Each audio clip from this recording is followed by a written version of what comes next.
The bus was giving some visitors a tour of the island of Sodor.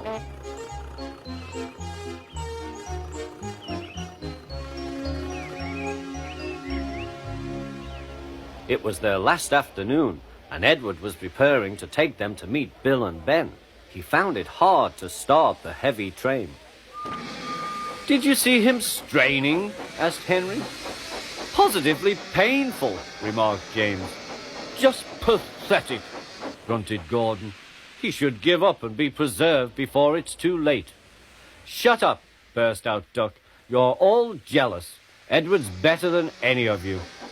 "You're right, Duck," said Boko. "Edward's old, but he'll surprise us all." "I've done it, we're off! I've done it, we're off!" said Edward as he finally puffed out of the station.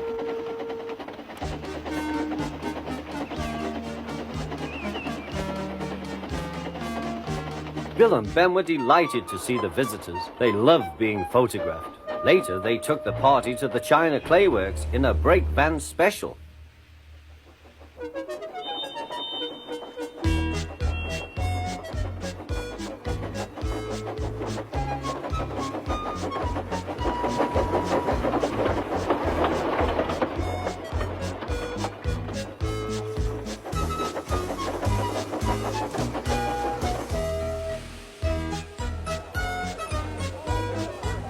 Everyone had a splendid time, and the visitors were most impressed.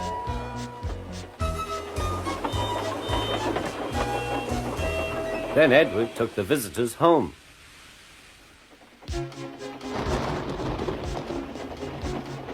On the way, the weather changed.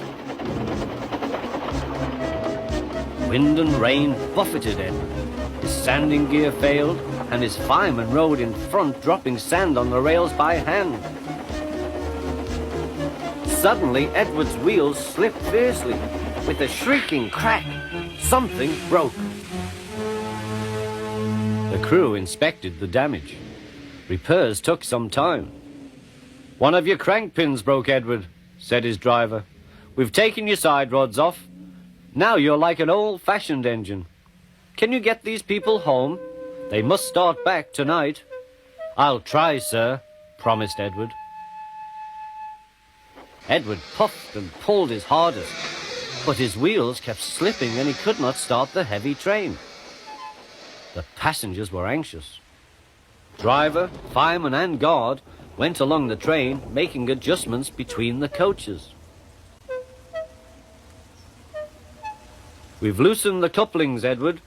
Now you can pick your coaches up one by one, just as you do with trucks."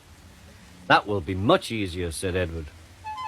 "Come on," he puffed, and moved cautiously forward. The first coach moving helped to start the second, and the second helped the third.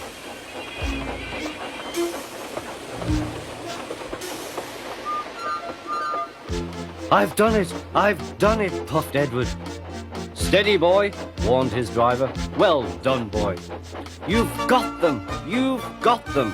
And he listened happily to Edward's steady beat as he forged slowly but surely ahead. At last, battered, weary, but unbeaten, Edward steamed in. Henry was waiting for the visitors with the special train. "Peep, peep!"